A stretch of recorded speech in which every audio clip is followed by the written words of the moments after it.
आप दिल्ली की 70 विधानसभा में घूमिए, सब में यही बुरा हाल है। ड्रेनेज का सिस्टम सुचारू रूप से है। मैं ओखला विधानसभा से आता हूँ, वहाँ देखिए आप जो है नाव चला सकते हैं, बरसात के मौसम में नाव चला सकते हैं। बेसमेंट में यही हाल है, वहाँ भी कभी भी कुछ भी हादसा हो सकता है, वहाँ भी ऐसा नहीं है कुछ भी। तो ड्रेनेज सिस्टम आपने 4 महीने पहले तैयारी की है, तो ये तैयारी हैं। 3 बच्चों को जवाब कौन देगा? इनकी फैमिली को जवाब कौन देगा? दिल्ली में सपने लेके आए थे, जिन सपनों को आपने कुचला है, कुचला नहीं है, मारा है। कोर्ट ने कहा है, कोर्ट के बाद जिम्मेवारी किसकी है? कोर्ट तो सरकार को फटकार लगाएगी। अब फटकार सरकार के कान नहीं खुले कि बेसमेंट में जो है स्टूडेंट हैं, स्टडी चल रही है। जब सरकार की आंखें नहीं खुली, ये अब खुल गई ना मौत, इनके जिम्मेवार कौन होगा? वही तो होंगे। मिली भगत नहीं है, 2000% मिली भगत ही है।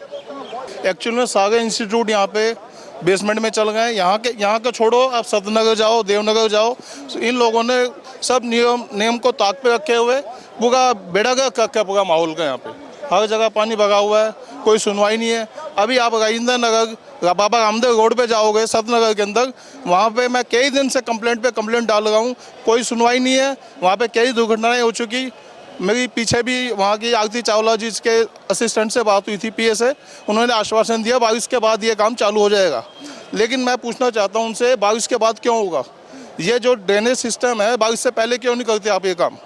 आप यहाँ पे देख सकते हैं, ये राउज आईएएस स्टडी सर्कल का जो बेसमेंट है उसकी फुटेज हम यहाँ पे सीधे आपको दिखा रहे हैं। यहाँ पे आप देख सकते हैं पुलिस भारी संख्या में तैनात है और इसी के साथ ही यहाँ पर लोग जो हैं, आम लोग, वो नहीं जा सकते, लेकिन इसके बावजूद हम फुटेज दिखा रहे हैं और बताया जा रहा है कि यही वो बेसमेंट है जहाँ पर शाम को पानी भर जाता है और अचानक से यहाँ पर ये बड़ा हादसा हो जाता है, जिसमें जो ऑफिशियल डाटा है उसके मुताबिक 3 छात्रों की जान यहाँ पर चली गई है।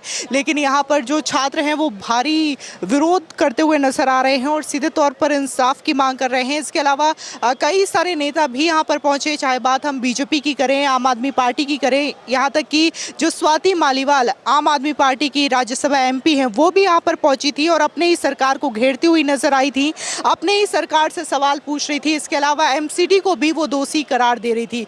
वही अगर बात हम एमसीडी की मेयर शैली ओबरॉय की करें तो उन्होंने एक नोटिस इशू किया है, जिसमें उन्होंने ये कहा है कि जितने भी इस तरीके के इंस्टीट्यूशंस हैं जो कि इलीगल तरीके से बेसमेंट में चल रहे हैं या फिर जो एक नियम होता है उसका पालन नहीं कर रहे हैं, उसका उल्लंघन कर रहे हैं, तो ऐसे इंस्टीट्यूट को फौरन बंद कर दिया जाना चाहिए। आप यहाँ पर नजरें घुमा करके देखेंगे तो यहाँ पे कई सारे स्टूडेंट्स हैं जो कि आईएएस बनाते हैं, बच्चों को आईएएस पीसीएस बनाते हैं, यूपीएससी की तैयारी यहाँ पर बच्चे करते हैं। लेकिन किसने सोचा था कि जो बच्चे यहाँ पर कल का भविष्य बनाने आ रहे हैं, अपना भविष्य संवारने आ रहे हैं, उन बच्चों की जान इस तरीके से इस हादसे में चली जाएगी जहां पर पानी भरने की वजह से उनकी इस तरीके से मौत हो जाएगी। जैसे कि पल पल अपडेट जो मिल रही है उसके मुताबिक अभी तक जो कार्रवाई हुई है वो ये है कि ये जो कोचिंग सेंटर है उनके ओनर और कोऑर्डिनेटर को पुलिस ने अरेस्ट कर लिया है और इसी के साथ ही जो एफआईआर की गई है गैर इरादतन हत्या और इसी के साथ ही तमाम यहाँ पर धाराएं लगाई गई है बीएनएस के तहत, उसके आधार पर यहाँ पर कार्रवाई की जा रही है। लेकिन जो स्टूडेंट्स हैं उनका प्रोटेस्ट और भी ज्यादा उग्र हो रहा है और ये लगातार डिमांड कर रहे हैं कि इन्हें जो कोचिंग इंस्टीट्यूट के डायरेक्टर है वो यहाँ पर चाहिए ताकि वो अपनी बात रख सकते और इसकी जिम्मेदारी वो उठा सके। अच्छा, यहाँ पे जो हादसा हुआ है उसको लेकर के क्या कहेंगे?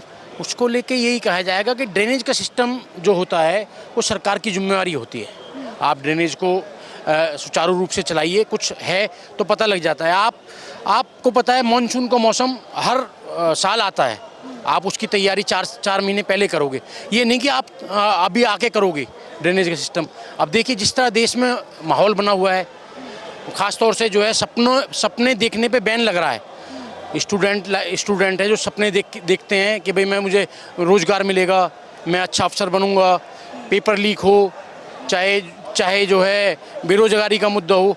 अब सपने देखने के साथ साथ सपनों को कुचला भी जा रहा है, सपनों को मारा भी जा रहा है। जिस तरह 3 स्टूडेंट दिल्ली शहर में, जो देश की राजधानी है, उसमें सपने लेके आए थे कि परिवार का नाम रोशन करेंगे, आईएएस बनेंगे, आईपीएस बनेंगे, अफसर बनेंगे। जिस तरह उनको कुचला गया है, ये बड़ा ही खेद का विषय है। अच्छा, लेकिन आम आदमी पार्टी की जो मेयर है शैली ओबरॉय, उनका कहना था कि दिल्ली में जो बारिश होने वाली है उसको लेकर के पहले से तैयारी कर ली गई है, जितने भी सीवर है, नाले हैं, सबकी साफ सफाई हो गई है, तो दिल्ली में कोई प्रॉब्लम नहीं होने वाली है। उसके बाद ये बड़ा हादसा। ये तैयारी है, ये तो राजेंद्र नगर का हाल है। आप दिल्ली की 70 विधानसभा में घूमिए, सब में यही बुरा हाल है। ड्रेनेज का सिस्टम सुचारू रूप से है। मैं ओखला विधानसभा से आता हूँ, वहाँ देखिए आप जो है नाव चला सकते हैं, बरसात के मौसम में नाव चला सकते हैं।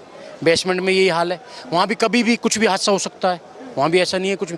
तो ड्रेनेज सिस्टम आपने 4 महीने पहले तैयारी की है, तो ये तैयारी है। 3 बच्चों को जवाब कौन देगा? इनकी फैमिली को जवाब कौन देगा? दिल्ली में सपने लेके आए थे, जिन सपनों को आपने कुचला नहीं है, मारा है। अच्छा, यहाँ पे जितने भी अगर हम देख रहे हैं इंस्टीट्यूशंस हैं, बेसमेंट में यहाँ पे लाइब्रेरी बनाई गई है, बेसमेंट में क्लासेस होते थे। इसको लेकर के बकायदा हाई कोर्ट ने मना भी किया था कि इस तरीके से चीज़ें नहीं होगी। इसके बावजूद यहाँ पे क्लासेस हो रही है, इस पे क्या कहेंगे? क्या मिली भगत के तहत ही ये चीज़ें हुई हैं? आप मुझे बताइए, जिम्मेवारी किसकी है? जब कोर्ट ने कहा है, कोर्ट के बाद जिम्मेवारी किसकी है? कोर्ट तो सरकार को फटकार लगाएगी। अब फटकार सरकार के कान नहीं खुले कि बेसमेंट में जो है स्टूडेंट हैं, स्टडी चल रही है। जब सरकार की आंखें नहीं खुली, ये अब खुल गई ना मौत, इनके जिम्मेवार कौन होगा? वही तो होंगे। मिली भगत नहीं है, 2000% मिली भगत ही है, मिली भगत ही है। सर, क्या नाम है? दिलीप खोगवाल। क्या हुआ था यहाँ पे, क्या कहेंगे कल के हादसे के बारे में? जो भी हुआ बहुत बुरा हुआ है, और ये तो होना ही था। एक्चुअल में सागर इंस्टीट्यूट यहाँ पे बेसमेंट में चल गए। यहाँ के छोड़ो, आप सतनगर जाओ, देवनगर जाओ, इन लोगों ने सब नियम को ताक पे रखे हुए पूरा बेड़ा गर्क रखा पूरा माहौल का। यहाँ पे हर जगह पानी भरा हुआ है, कोई सुनवाई नहीं है। अभी आप राजेंद्र नगर बाबा रामदेव रोड पे जाओगे सतनगर के अंदर, वहाँ पे मैं कई दिन से कंप्लेंट डाल रहा हूँ, कोई सुनवाई नहीं है। वहाँ पे कई दुर्घटनाएं हो चुकी। मेरी पीछे भी वहाँ की आरती चावला जी के असिस्टेंट से बात हुई थी, पीए से। उन्होंने आश्वासन दिया बारिश के बाद ये काम चालू हो जाएगा। लेकिन मैं पूछना चाहता हूँ उनसे, बारिश के बाद क्यों होगा? ये जो ड्रेनेज सिस्टम है, बारिश से पहले क्यों नहीं करते आप ये काम? आज जो इतना बड़ा हादसा हुआ है, इसी वजह से हुआ है। आप ड्रेनेज सिस्टम पहले से ख़त्म कर देते, साफ़ सफाई कर देते, तो आज हादसा ही नहीं होता। दूसरा, जो इलेक्ट्रिक की जो सिस्टम रखा है बटन का, वो फायर आग लग जाती है, या जैसे पानी भरने से तो वो बंद हो गया, उसकी वजह से भी मौत हुई है। काफ़ी कोई बच्चे निकल नहीं पाए उससे। अच्छा, खबर ये आ रही है कि दिल्ली पुलिस ने जो कोचिंग इंस्टीट्यूट के कोऑर्डिनेटर हैं और ओनर हैं, उन्हें अरेस्ट कर लिया है। सुनाई में तो आ गया, मैंने भी ब्रेकिंग न्यूज़ देखी है कि 2 बंदों को अभी तक गिरफ्तार किया गया है। लेकिन सवाल ये नहीं, उनकी गिरफ्तारी से कुछ नहीं होगा। यह इंस्टीट्यूट बिल्कुल रेजिडेंस इलाकों में बने हुए हैं, जो बंद होने चाहिए। यहाँ पे बड़े हादसे होते हैं, गलत तरीके से होते हैं। शराब के ठेकों पे बुरा हाल है। यहाँ पे पढ़ने वाले बच्चे आते हैं, लेकिन बहुत कम पढ़ने आते हैं, बाकी लोग नहीं आते हैं।